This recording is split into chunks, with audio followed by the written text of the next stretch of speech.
right, so I promise we'll get to some racing at some point, but there was another major news story over the weekend about Rudy Rodriguez and HISA basically kind of opening an investigation into him, alleging multiple violations of its equine welfare rules.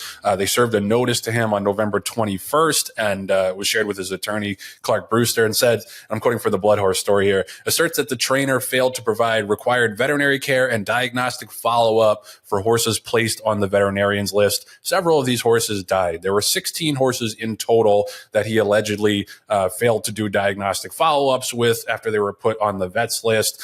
And, you know, you can go on the TDN or Blood Horse and check out like a list of all the horses and kind of the circumstances behind them and then what happened afterwards. And it's pretty damning, honestly. And especially not just the horses that died. There were several horses that not only allegedly didn't get veterinary care after they were put on the vets list, but ended up at Mountaineer with Juan Vasquez, who, if we remember, was banned from New York racing for being such a poor steward of the health of his horses. You know, we heard about a horse who was like shipped to Belmont and was in such poor condition when he arrived that, you know, they had to euthanize the horse, like a real bad guy.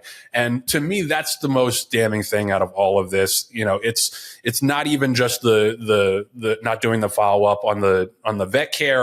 It's when you ship a horse after they're on the vets list in New York to a non-HISA state to run with a notorious shithead in terms of taking care of his horses, to run for $5,000. To me, that's unacceptable. And Nick, I saw a lot of people responding to this because everybody has to be so reflexively anti-HISA in every single circumstance. I'm not saying they've handled everything great, but every single time they come out with a ruling now, it's the worst thing that's ever happened to racing.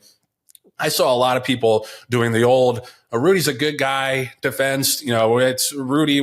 I've seen him. He takes care of his horses. He's a great guy. And listen, I like Rudy. I like him a lot. I see him at Aqueduct all the time in the Horseman's Lounge. Always got a smile on his face. Always says hello to everybody. Good sense of humor. You know, hardcore, you know, racing fan. And he's a very affable and easy to like guy. That is not an excuse for any of this stuff if it is indeed true, and it seems like a pretty high stack of evidence against him. This is what we tried to avoid, because I guarantee you, and I'm not comparing Rudy to these guys, but I guarantee you, earlier when we had our suspicions about Jason Service and Jorge Navarro, there was a line of people behind them who would say they were great guys and they, barking up the wrong tree and all this stuff. That is not a good defense against a mountain of evidence. Everybody pretty much in this game can find somebody to say, hey, I had a good experience with this guy. He's a good guy. You shouldn't go after him. That's not a defense. It's not a defense in the court of law. And it sure as hell shouldn't be a defense when it comes to the potential neglect of the horses who put their lives on the line for us every single race. Nick, what's your reaction? Yeah, I mean, our first two topics on here were regarding NYRA and HISA, which are probably collectively the two most reflexively anti-organizations as far as the public goes. I mean, things could happen. You and I were on a HISA Next Gen call a couple of months ago with regards, I think it was to Paco, and I said, if the New York State Gaming Commission meted out this punishment, it probably wouldn't have even got a click or any attention. But the fact that HISA did it made it the greatest atrocity since God knows when, right? Mm-hmm. So, the good guy defense is ridiculous. It's tiresome. Guess what, everybody? A lot of nice guys have done bad things over time, right? A lot of bad guys have done nice things over time, too. It's just how the world works. And if you think that you can justify potential bad behavior with, well, he's a nice guy or he's treated me very well, anything like that, forget about it. This situation stinks. And the Juan Vasquez horses started popping up a few months ago. I had somebody tell me about it, obviously didn't like the way that had gone down. As far as HISA goes, everybody is focused on the small things that are, it's foolish to pay a great deal of attention to those. And I know there are people that'll probably clip this and say, oh, look at how full of shit he is. But, every time it's like, well, this is what 85 million a year has gotten us. It's like, why would you boil it down to that, right? Why would you boil it down to, first of all, 2/3 of that money is allocated to testing. I will stand by, and because we said similar things on the very first HISA related call you and I were on, I want you to catch bad actors.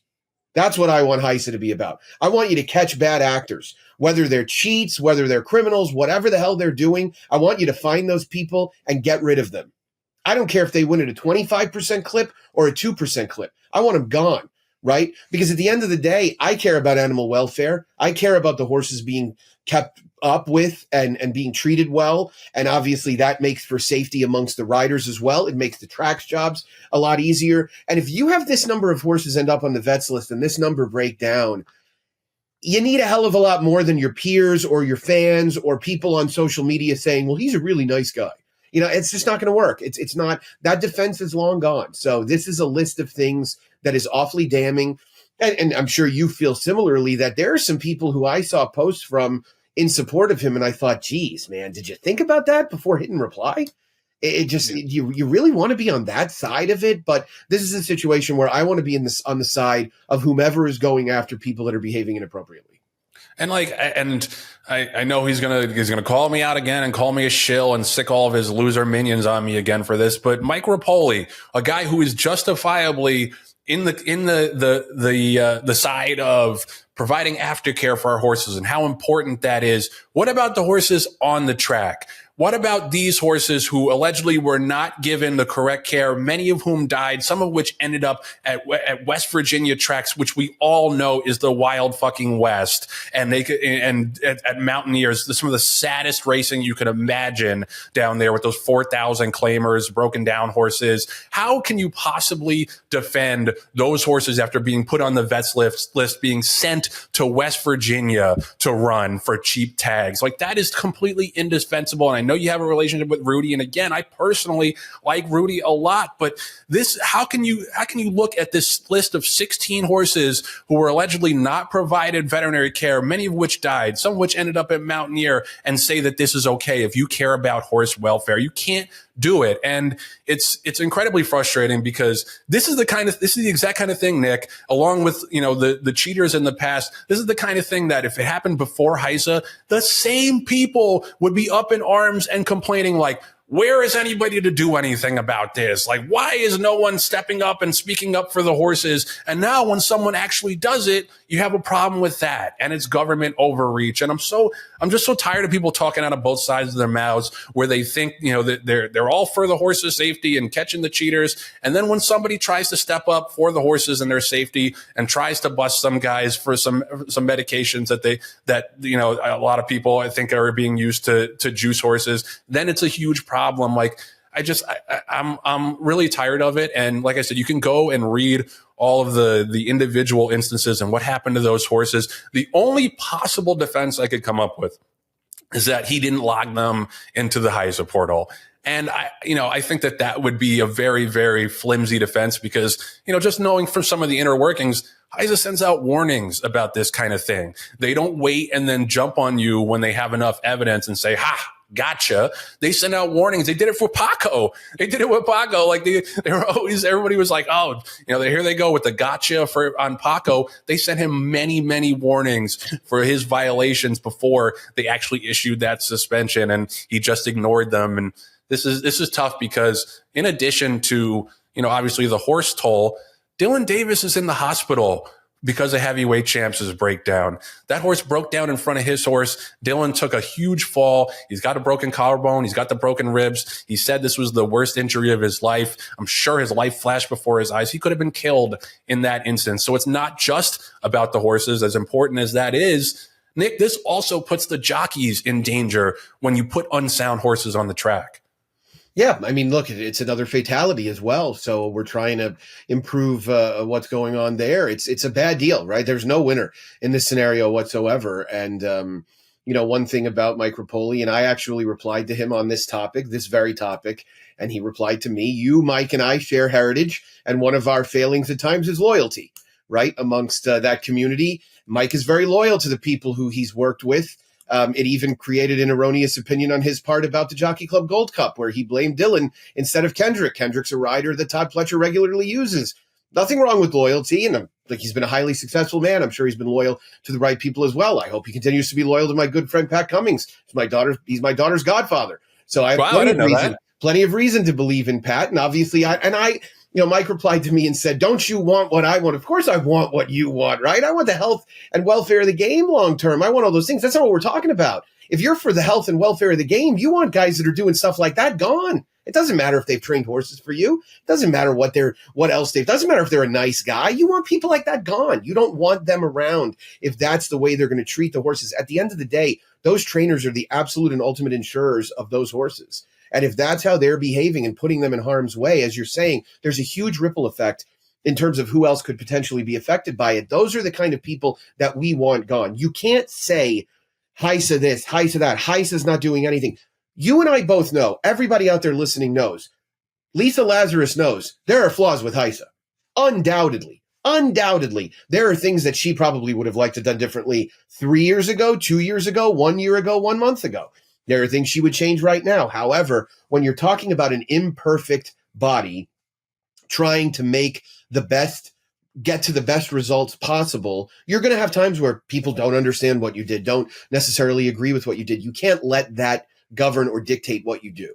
And if what you're doing is trying to make the game safer, that is the mission of the organization at the end of the day. Getting people that are doing things that are putting horses in harm's way, vets list horses, breakdowns, things like that. These need to be looked at regularly. You and I touched on the post Breeders' Cup episode about the veterinarians. And I said it, you said it, Christina Blacker said it. We all have different perspectives, but we're similar in that we don't want these people's integrity impugned, right? We don't win with that.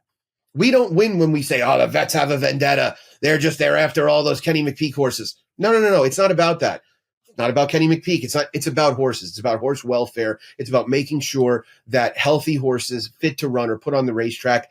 If they overreach with it a little bit, it kind of happens. It's going to happen. If you're a rational person, you'll realize it. I'm glad Richard Mandela wants to run Tammaro back pretty soon. I hope he's able to do so. I trust his decision-making process, just as I trust the vets on their part.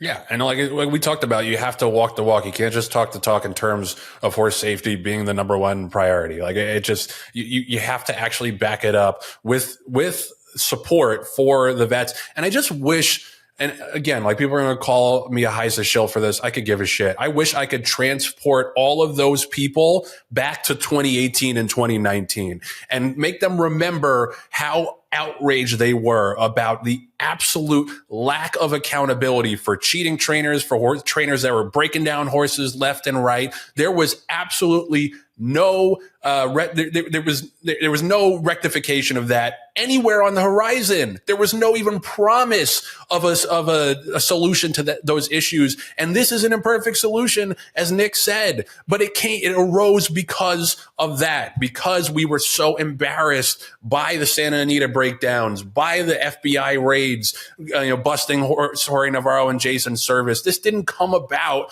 because the government decided to get involved. They could care less. You think the government wants to be involved in horse racing? This came about because of a screaming 5-alarm fire that we had in this sport. And I'm just so tired of, even in the cases of obvious neglect in terms, like I said, even beyond just the lack of the lack of diagnostics for the horses that are on the vets list, the horses that got sent to Mountaineer. You tell me, you look me in the eye and you tell me that there is a realistic explanation for why that happened with horses who are on the vets list that doesn't involve trying to skirt the rules and trying to jam them in and get a purse before they inevitably, go on to hopefully retire, but sometimes worse. And that leads me into another thing I want to talk about us from over the weekend. Nick, I'm sure you saw this. It made the rounds on Twitter a little bit. Up at Woodbine, a horse named Midday Image broke down and had to be euthanized, trained by Norman McKnight. So somebody a lot of people have had whispers about over the years. This horse was 9 years old, ran like 100 buyers, 90-something buyers, had been a very, very good and profitable horse for his owners for a really long time. And here he was in, what was it, a 4,500 claimer, like whatever the bottom level was at Woodbine. Here he was running in that race, and he broke down and he died. And we talked about this on the Breeders' Cup show, where we were talking about, your analogy was like it's like the punch drunk boxer who should be retired and is still fighting and clearly is a shell of themselves and is putting themselves in danger. This is a horse who should have been retired a long time ago. And, you can blame the current trainer, and I would put certainly a lot of blame on him as well.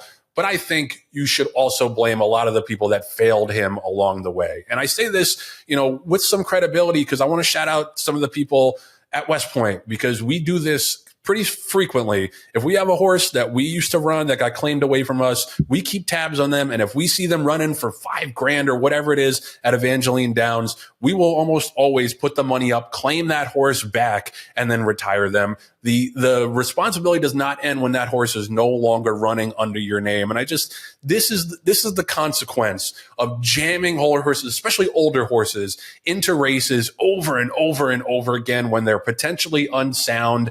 And every horse deserves a nice retirement, but especially one that made so much money for so many people along the way. This made me sick to my stomach, Nick. And this is the kind of thing we're trying to eradicate from the game.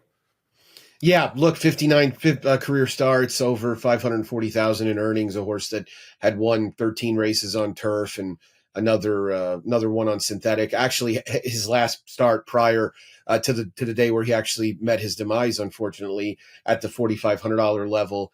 Worth throwing in there. Don't necessarily want to throw more gas on the fire, but owned by a guy who was suspended for a period of time in 15 years ago or so in Bruno Schickedan. So, what happens in these scenarios is bad. It's bad from top to bottom. There's nothing good to glean from it.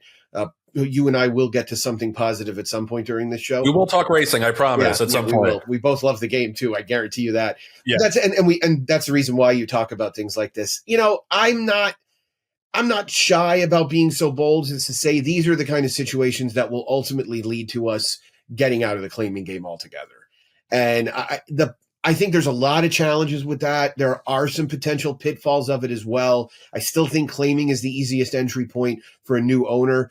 That's probably the biggest loss in doing so. But these scenarios are so egregious and they're so, and I want to be careful about it too, because the horse player in me wants to say the horse was competitive in his last few starts. At the same time, it's the humanitarian in you wants to say there's something else this horse could have been doing. Right. He could have been on the farm helping out prisoners. He could have been attorney for home in Pennsylvania. He could have been in a lot of these different places where he could have just been living his life and deserved to kick his heels up a little bit. And he didn't get that opportunity. And that's what's unfortunate about it. It also, I think the thing that I read that bothered me the most about it was that Conrad Vanderhoff offered to buy the horse like a couple of months ago because he controlled a lot of the Generazio dispersal, and he wasn't given that opportunity. And that really sucks, right? Because he was going to do the right thing. There's no question in my mind. He was buying the horse to retire him. And that would have been really the right thing because he deserved better. And unfortunately, there are a lot of midday images out there that we don't know about. There are a lot of horses out there that are disappearing from racetracks or obviously having issues that they run into at various times in the morning and afternoon. And they deserve better than that. So ultimately, part of our overall endeavor in this game is the health and welfare of horses and the humans that are responsible for them. But when we lose sight of that, we obviously run into some issues.